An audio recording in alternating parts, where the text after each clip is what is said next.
Today is the first day, fine.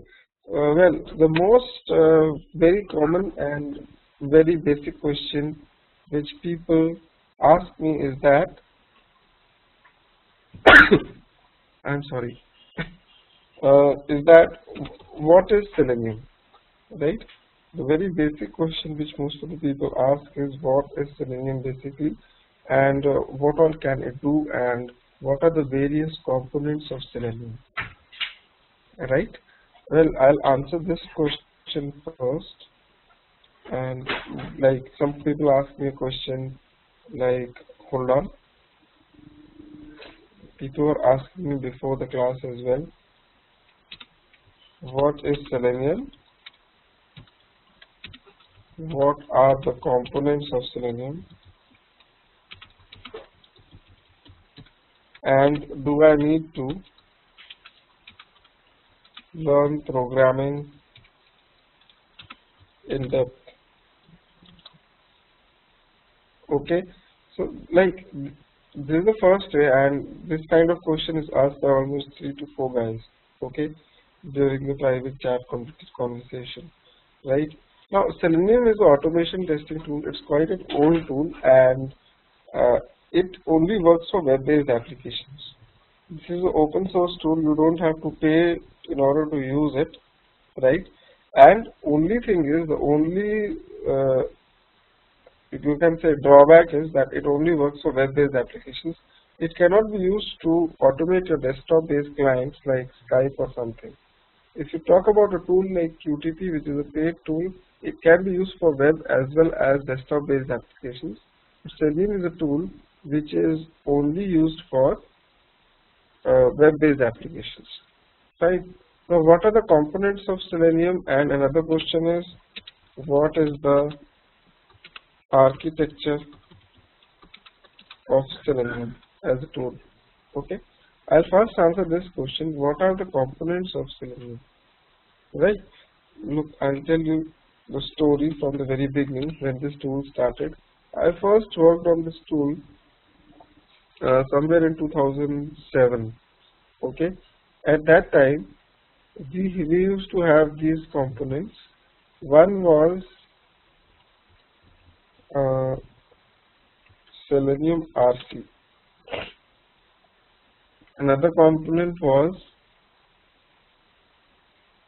IDE, and third component was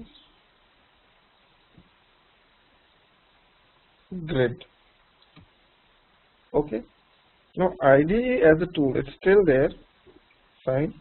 Most of you must be knowing it only works on Mozilla. It will not work on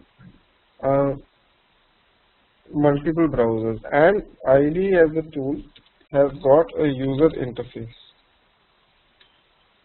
Okay, if you talk about Selenium RC, then it can work on multiple browsers like Mozilla, Chrome, IE, Safari, Opera, right? And it's got no user interface.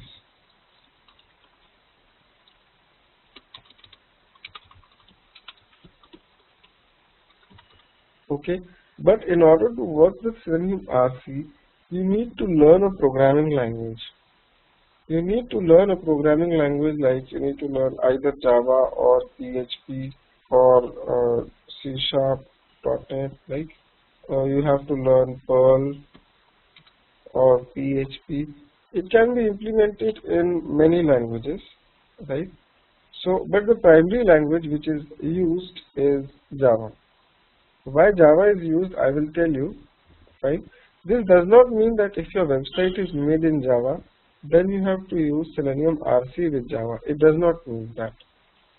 Usage of the tool, like if the website is made in PHP, if the website is made in .NET or Java, you can use Selenium with any one of these extensions and you can automate the website. It is not necessary that if the website is made in PHP, then you need to use Selenium with PHP. No, it's not like that. Okay. But this RC had a tool, as a tool had a lot of drawbacks. Okay, and one of the major drawbacks which I feel was there used to be a server. There is a server in RC which you need to start and stop through a command prompt. So you need to go to the command prompt. You need to start and stop the server. And many times, I'm sorry, many times the server, it never starts. It never used to start up. And then people used to end up restarting their machines and all, and it used to be a real problem sometimes. Fine. This was one of the major issues which I used to feel. And there were other issues as well, which over a period of time I will discuss with you. So in order to overcome all of these issues, right, somewhere in 2011, WebDriver came into picture. It was released, and everybody might have heard the word WebDriver. So similar to RC, it also works on multiple browsers. It's also not got any user interface, and it's also supporting all the programming languages, multiple programming languages. Right now, WebDriver as compared to RC is a better tool, and it's got more features inside it. But this does not mean that in order to learn WebDriver, you need to learn RC. Okay, if you don't know Selenium RC, you can go and directly learn WebDriver. Both of them are completely different tools. Okay, RC is different and WebDriver is different. Both of them, they fall under the same category called Selenium. Like people who have worked on Selenium RC for 5 to 6 years, then after that, if they look at WebDriver code, they are not able to understand it. So WebDriver is completely different from RC. Okay, and something known as these days Grid 2 has come up. Now what is Grid? Grid is something which actually helps your test cases to be executed parallelly among multiple machines. In a grid, what you do is that you make a central hub and you connect your machines through that central hub and you execute your test cases parallelly. For example, you have got 4,000 test cases. Then instead of executing 4,000 test cases on one machine, you can distribute 1,000 test cases in 4 machines and you can execute them. And you have to make a central machine as a hub. Okay, so Grid, old Grid used to work with RC, the new Grid 2 is working with WebDriver and RC as well. Okay, so I'm sorry guys, I have a little cold. So now, before I start with the course, fine, I've just given you an overview of what Selenium is, right? Before I start with the course, I'll just ask you, like, anybody having any questions? Is anybody having any questions regarding Selenium or the course or anything? Feel free to ask me. A technical question, a non-technical question. Yeah, question is being asked is that Akshat is saying that he has got many test cases, right, which are there in the Excel file. Okay, and in the Excel file, he wants to automate the test. Like he has got the data kept in the Excel file, and he wants to automate the test cases by reading the data from the Excel file. Well, that is possible. That's exactly what is the motive for this course, right? What Akshat you want to do is that you want to build a framework, fine, and you need to build a framework. Out here, I'll just give you a small example that when we do the framework, we will be keeping the data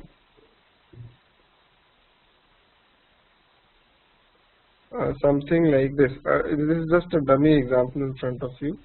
Like something like this. This is the test case, this is the test case, this is the test case, and this is for the login test. This is the set of data with me, and for another test, this is the set of data. for another test, this is the set of data. So that's what exactly we will be doing in the framework modules, right? Right now, on the very first day, it is very tough for me to explain you how to directly write the Selenium scripts which will directly read the data. But I'm telling you that we will be doing this in the course, and that's how we will be organizing the course. The main objective of this course is actually to make up a framework, right? But that will come somewhere in the third week. Okay. So right. Any other question from anybody?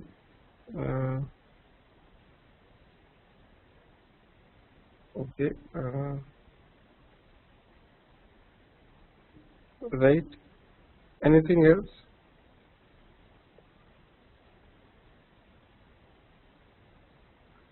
Question being asked by Parag is WebDriver has got user interface. No, it's not got any user interface. In order to work with WebDriver, you need to, like we are doing it with Java, you need to download Eclipse. Fine. You need to download Eclipse. Eclipse is an editor for writing Java code.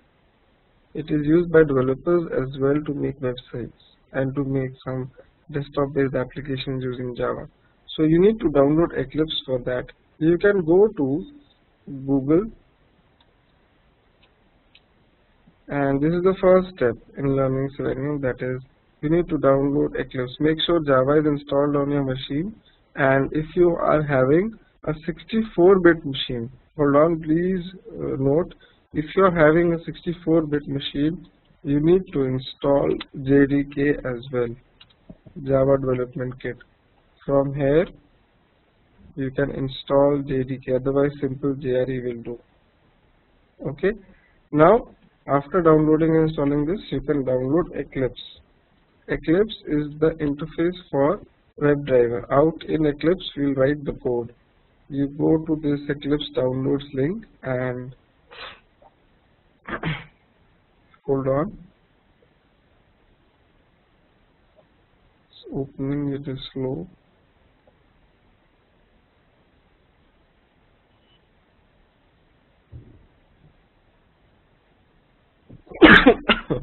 Sorry. Eclipse IDE for Java EE developers. Basically, you need to get this one, Eclipse IDE for Java EE developers. Yeah, and you need to get the Indigo package. Don't get the Junit. These are the various versions of Eclipse, right? Get the Indigo package. Click on Indigo and download Java Eclipse IDE for Java EE developers, right? And once you have downloaded it, you will get a RAR file. You extract that file and hold on. It's something like you will get a folder like this, Eclipse. Okay. In this folder, you will you will have eclipse.exe file, and in eclipse.exe, you don't need to install it. It comes as a bundle. You just start the exe file and Eclipse will start up. Okay, so hold on, I think somebody added in. Right. Once you start up Eclipse, in the very beginning you get a window like this, okay, with a path out here. This path is known as the workspace path. That is the path where you will be storing all your Java code. Fine. Now some guys in the training, they might be knowing all this stuff, but some guys they might not be knowing. So I would request everybody to have patience. As we proceed with the course, we will be going from very simple to very complicated things, right? So just be patient. Now out here you have eDrive tools, Selenium workspaces, and you can name the workspace as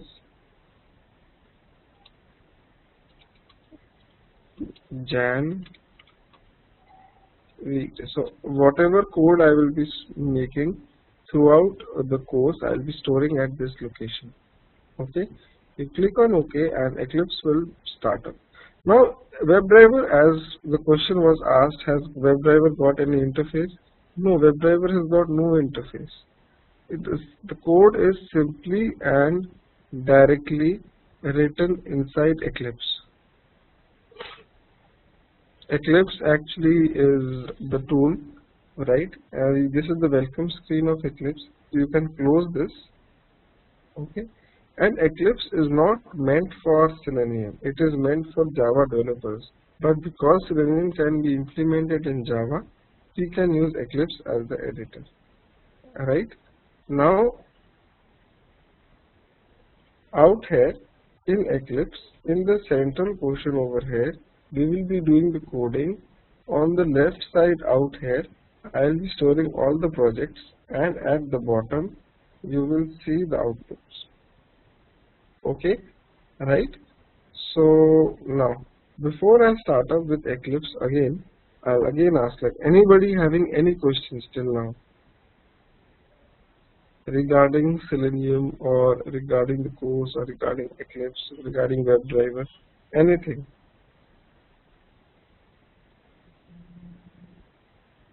I have Java 1.6.0 .c1 version. Is that good, or do I need? That is more than enough, Venkat. Okay, but in case, again I repeat, in case you have got 64-bit machine, then download JDK as well. Okay, download JDK as well. Now, the question being asked by Akshat is, Ashish, can you tell us the main feature of IDE? Well, IDE as a tool, it gets installed as an add-on inside your Mozilla browser. Okay, IDE is more or less a record and run tool, right? You hold on, let me tell you. If you go over here and if you type download Selenium IDE, right? So you will get this link, right? You can go on this link. Make sure you open this in Mozilla, right? And this is Selenium IDE, right? You can download the latest version, and it will be added as an add-on inside your browser. Okay, I don't have it right now, so I'm downloading it right in front of you. And after it downloads in your Mozilla,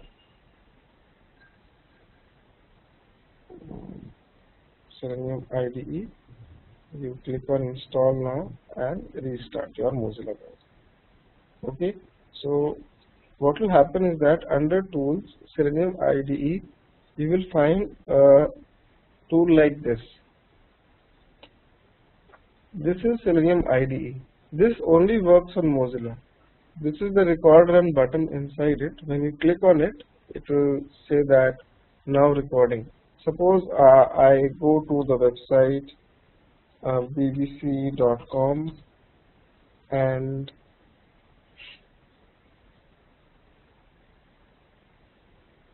hold on, and I click on news link on the top.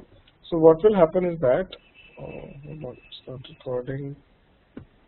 Okay, give me 1 minute. I'll just restart my Mozilla. Go to Selenium IDE and again go to bbc.com.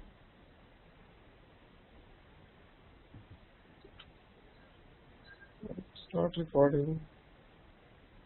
Maybe I have the older version of Mozilla, that's why it is not recording anything. Yeah, it is recording now, right? So what happens is that it starts IDE as a tool. It starts recording whatever actions you perform on the Mozilla browser, and later on you can run that script by clicking on the run button. Okay, this looks very simple, this looks very fascinating, but the problem is that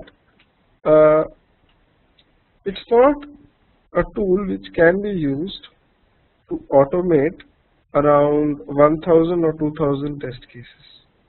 Suppose I've got 1000 test cases, it becomes really tough to manage all those test cases on IDE, right? Firstly. Secondly, if you have a logical based scenario, for example, I need to go to the website, say CathayPacificAirlines.com, and I want to book the most cheapest ticket between two destinations. Right? That means I need to book a flight ticket between a source and a destination station, and I want the most cheapest ticket. So the most cheapest ticket will change every day. So if you record the script today, tomorrow it will not work. So you need a dynamic kind of a program, you need a dynamic kind of a logic. Again, IDE will not help there. You will have to use Selenium Webdriver or Selenium RC, in which you will open up Eclipse and do the coding. Fine, right? Well, IDE is good if your project is very small and if you just need to test it on Mozilla. This is the practical thing which I am talking. It looks simple, that's why most of the people end up using it. You can go to my website qtpselenium.com, and on the website in the section over here you can click on this Selenium training view details, and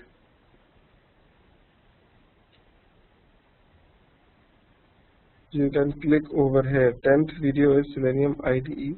It is free for everybody. It's an open video. You can click on the watch now button. I have made around 5 parts for it. Okay, like these are the 5 parts under Selenium IDE. You can watch them. I've kept the tutorial for Selenium IDE as open for everybody. Okay, I don't take it in the online training honestly, because I don't think so this is relevant enough for learning Selenium to the industry standards, right? In the companies out there in which the real work happens on Selenium, everybody works on Eclipse and WebDriver. So that's what I will be teaching you. Okay, fine. Alright. Another question being asked is, in Mozilla, we have got Firebug and Firepath to get XPATHs, then what? If we want to test in another browser like Chrome or XPath, fine. Some of you might not be able to understand this question. The question being asked is that in Mozilla, you have got this Firebug and Firepath to get the XPaths of the elements. What about in other browsers? Well, Vishu, if you talk about Chrome, suppose in Chrome I am on the Gmail page. In Chrome you can right click on any element, you will get the option inspect element. If you select this option, you get a window like this in which that element gets highlighted. For example, I can right click on the username field and select inspect element. The username field in the page source will be highlighted. You can right click on this field and you will get the option copy XPath. Okay, in Chrome you have got this. I don't have IE with me, I have IE6 because I have a server operating system. But in IE8 you have something known as IE developer tool. If you hit F12 in IE, that developer tool will come up in which you have all the information. You cannot get XPath in that. Okay, you'll have to form your own XPaths in IE. Right? Another question which is being asked is, what is Selenium core? Fine. If you go to Google, okay, and if you just type Selenium core, you'll get the downloads page. Hold on. Yeah, second one. Right? Well, Selenium core is nothing but it is actually Selenium. It's a second name to Selenium. Okay, Selenium core is something which is, you can say, some people they call Selenium RC as well as WebDriver as Selenium core. Okay, so that's what the thing is. Here are various FAQs for Selenium core FAQs. What is Selenium for? Another name for Selenium is Selenium core. You don't have to really get confused out here. Okay, so if you look at Selenium core FAQs, these are basically the FAQs for Selenium itself. Fine. Okay. Right. So any other questions from anybody? Anything? No questions? Okay. Fine. In case you have any, feel free to ask me.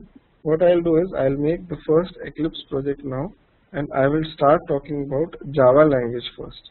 Now, most of the people when they learn Selenium, right, they make this biggest mistake, that is, they directly start learning Selenium. They directly go to the Selenium website and start looking at Selenium, what Selenium is and all everything. Well, uh, if you honestly have to learn this tool, okay, don't just directly go and start working on Selenium. Okay, please, actually you should first learn Java language. Fine. This is because the architecture of Selenium is completely object oriented in nature.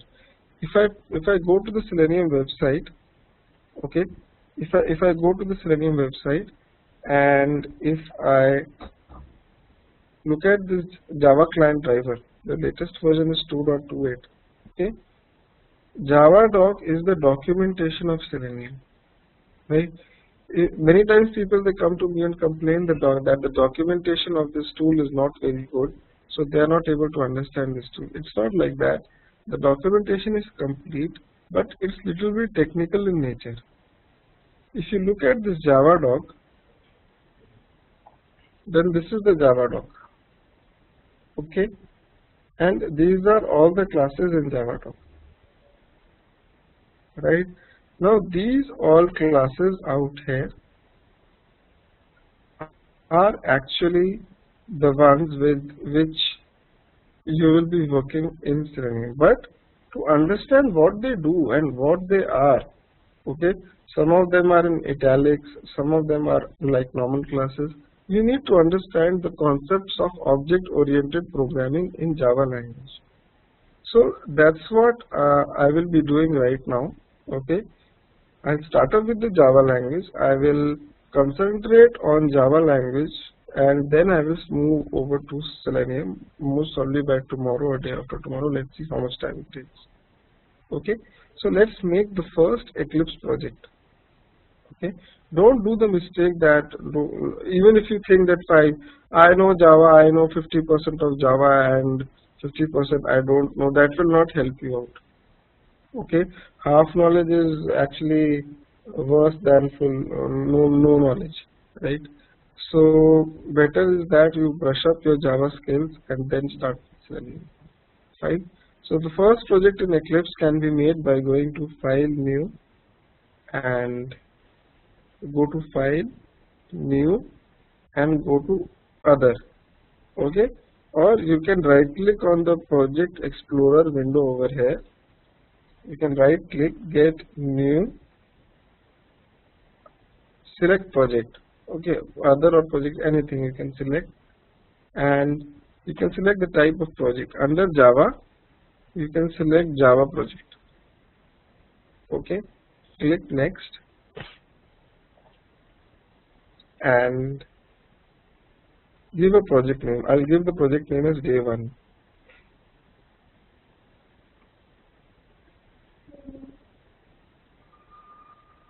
Hold on.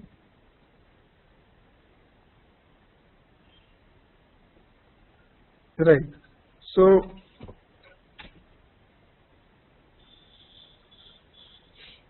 this is the Day-1 project.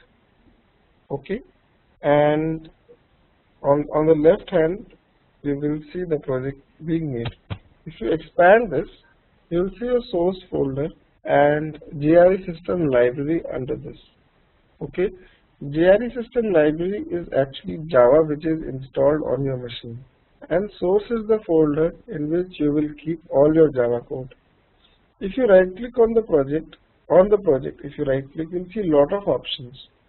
We will be using these options as we proceed with the course, and one of the most important option is the properties of project. Okay, if you select properties, you get a window like this having various parameters or various properties for the project. If you want to see the location where this project is lying, this is the location. Jan weekday was the workspace path which I had selected, right, when Eclipse was starting. So you can copy this and you can physically go to the location of this project. This is the project, Day-1. If you open this project, you will see that the source folder is there, but there are other folders as well, like .settings, bin, class path, .project. These all folders are present, and all of these folders and files are not visible under Day-1 in Eclipse. In Eclipse, you will be only able to see the source folder. In the source folder, we will be storing all the Java code. Okay, what all the folders and other files are, we will have a look at them in some time. .project file means that this is the Eclipse project. If you delete this file, then this project will not be able to open in Eclipse. Okay, so .project is file means that this is an Eclipse project. Other folders and other things I will talk about in some time what they do, right? So first let us make our first Java file in Eclipse. Fine. In your source folder, you right click. On the source folder, you right click. Select new class. Class means a Java class, or a Java file is also named as a Java class file, right? You can name this file as, say, my first program. Now whatever I am going to teach you right now, many people might be knowing all this stuff, so please be patient. Okay, now public static void name, this is the function. You should click on it, I'll tell you what it is, and a new Java file will be made. Okay, hold on, let me just increase the font size. Just a minute.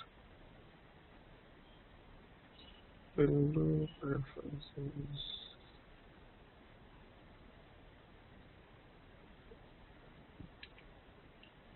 Just a minute.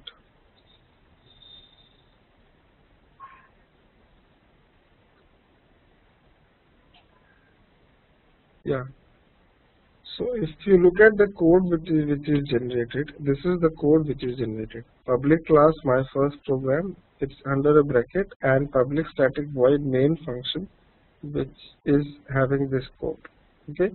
Now, first of all, some of the words are in a reddish color, right? For example, public, static, void, class. Now, what is public, what is static, what is void? As I proceed with the training, okay, everything will get clear to you. Everything, okay. For time being, just accept some things which are there as they are, because in order to make you understand what static is, what public is, I need to start with the concept of object-oriented programming. Fine. So when I teach you the concept of object-oriented programming, everything will be clear. Okay. So just accept that when you make a Java class file, you get a structure like this. In this, the name of the class, okay, the name of, always remember, the name of the class should be same as the name of the Java file. Okay, so, okay, hold on. Yeah, there was some mistake. Yeah, so the name of the class should be same as the name of the Java file. If I give a name which is different, then immediately Eclipse will throw an error. Now this is the advantage of Eclipse. That is, it tells you what the error is. And if you move your mouse over the error, it will give you two fixes. That is, either change this name or change this name. Fine. So I will change this name and error will go away. So make sure that you give the right name and you have the right set of brackets. Sometimes people, they forget to give a bracket or something. Instantly Eclipse gives you an error. If you move your mouse over the error, it will give you the message as well. Insert a bracket to complete class body. So you need to insert a bracket, right? So that's the advantage of using Eclipse rather than using a notepad or any other editor. If you are a beginner, it will help you a lot. Fine. Now main is the very basic function in which the control comes for the first time when you run your program. It is just like C language. In C language as well, many people might have studied C language. In the main function, the control it comes when you run the program for the first time. And the command to type anything in Java is system.out.println. Like in C we have got printf and all. In Java you have got system.out.println. So the first Java program we can make, we can type hello world out here.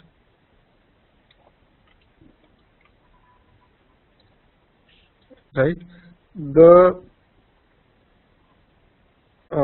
if you have to actually run this program, you have to click on this icon on the top. This is the icon to run the program, or you can right click on the project, select run as Java application. You can also run your project like this. Okay, so when you run this, see hello world is printed.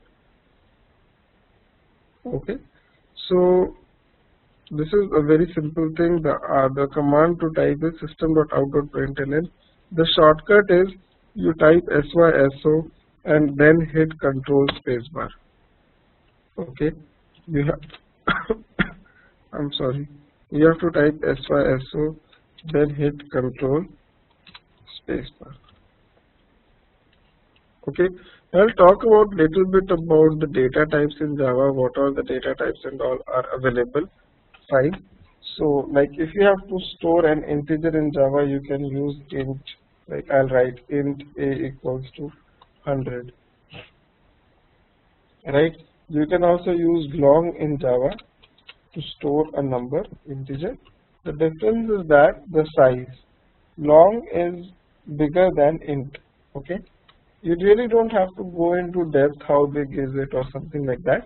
But if you have got a very big number, like I have got a number like this, I get an error. You cannot store this big number in an integer, but if you put it in a long, you can. Long is also not permitting you. Is of the type int. Hold on. Yeah. It will not throw you an error. Okay. In case of long, the number has to end with L, capital L. And this signifies that the number is of the type long. So sometimes you have got scenarios wherein you have to store big numbers, so you can use long in that case, right? And suppose if you have to store decimals, then in Java you can use double, like this, to store decimals. Int and long can only store integers. They cannot be used to store decimal. If I give a decimal number in integer, I'll get an error. So these are the very basic things which many people they miss out, and while automating test cases they actually fall into a trap or something, right? So don't worry, I'm going step by step here. And I can also write system.out.println value of a is, I can print plus a. So plus is the concatenation operator. I want to print the value of a. Okay, so I don't have to give a in double quotes out here. I have to give it separately, and you can write value of a is plus a. So a is actually this, and if you run this, it will print value of a is 103330. Right? Now another data type which will be used a lot is Boolean. Okay, Boolean B. I can write say Boolean E equals to false. Boolean can hold two values. Either it can hold true or it can hold false. Okay, so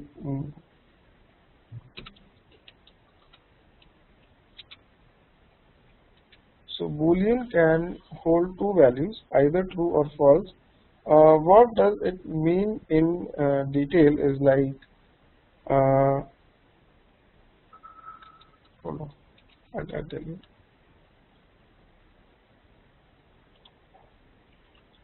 Alright, true or false. Like sometimes you have got if statements in programming languages, right? So you have to write if statement, if true, then do something, or if false, then do something. So you can write a condition here. That is, suppose I have got two integers, int x equals to 100 and int y equals to 200. And you can give a condition that if x is greater than y, then print x is greater. So this condition, it evaluates to true or false. Okay. If I print over here system.out.print x greater than y, and if I run this, see, this is printing false because x is not greater than y. So the conditions in Java programming language, they are evaluated to true or false, and that true or false or that Boolean type can be used inside if statements to actually give you an output, like if x is greater than y, or if x is less than y, I can write, and you can run this, it will print x is less, right? And you can write an else. I'm assuming that at least many people, they know what if else statement is, right? I'm not going into depth, but the main motive out here was to make you understand the Boolean data type, which is very important. Okay, like sometimes suppose in Selenium you have to, you are on a page, and on this page I want to check if this link is present or not. Okay, then we can make a Boolean variable, and if the Boolean variable is set to false, that means link is not present. If that Boolean variable is set to true, that means link is present. So we will be coming across those kinds of scenarios as well as we proceed. Right now, if you actually go to the physical location where this project is lying, fine. Under the source folder, you will see the file first program.java file. Okay, and under the bin folder, you will see a class file corresponding to this Java file. Okay, under the source folder, you will see a Java file. Under the bin folder, you will see a .class file. Okay, and what a .class file is, every Java file is converted to a class file. Now this class file is like a platform independent file. If you make it in Windows, you can deploy it on Linux based operating systems, you can deploy on Solaris, you can deploy on Unix, Mac, any OS. This class file can run on any OS, right? That's why Java is a platform independent language. You make the code in one platform, in one operating system, you can run that code in multiple operating systems. And that is why Java is preferred as a language to be used with Selenium, so that I can make the code in one OS and I can test my application in multiple OS. Suppose I make my Java, I work with Selenium with Java, and I make the code in Windows based OS, but later on I have to deploy the code on a Linux based operating system. I can do it very easily because all the Java files which I make would be converted into class files, and I can deploy these class files on the server. Okay, so it becomes very easy, right? I'll talk about the concept of class files and jar files as well as we proceed. Fine. So now let me move a little bit further on, right? If you look at this JRE system library, okay, this is Java which is installed on your machine. If you expand this, you will see jar files. Now what is a jar file? Jar file is something which is a collection of many class files. For example, I know that every Java file is converted into a class file in Eclipse, in Java. For example, this was the class file corresponding to my first program.class. Now in my project, if I have got many class files, okay, and I want to deliver all these class files to my client. So what I do is I zip all these class files into a single file known as a jar file, and I deliver it to the client. That's what jar file means. If you look at, suppose I look at the rt.jar file over here, which comes along with Java when Java is installed in your system. If you expand this, you will see that this has got many class files under it. Okay, so you can use the existing features of these classes and work with Java language, right? So I will talk about them. I'll talk about jar files in detail as well, but understand one fact, that a jar file is a collection of many class files, and one class file is made when the Java file corresponding to that class is executed. Like when this Java file is executed, when it is compiled, this particular class file will be made. Okay, so now coming back to the program. Okay, now in Java we also have something known as a string. You can write string as equals to, and you can give any sentence over here. Like I can write like this: we are learning Java for Selenium. Right? So this is a string. You can also print it. You can write system.out.println s. So this will print the value of s. So when you run this, you will get the output like this. Okay.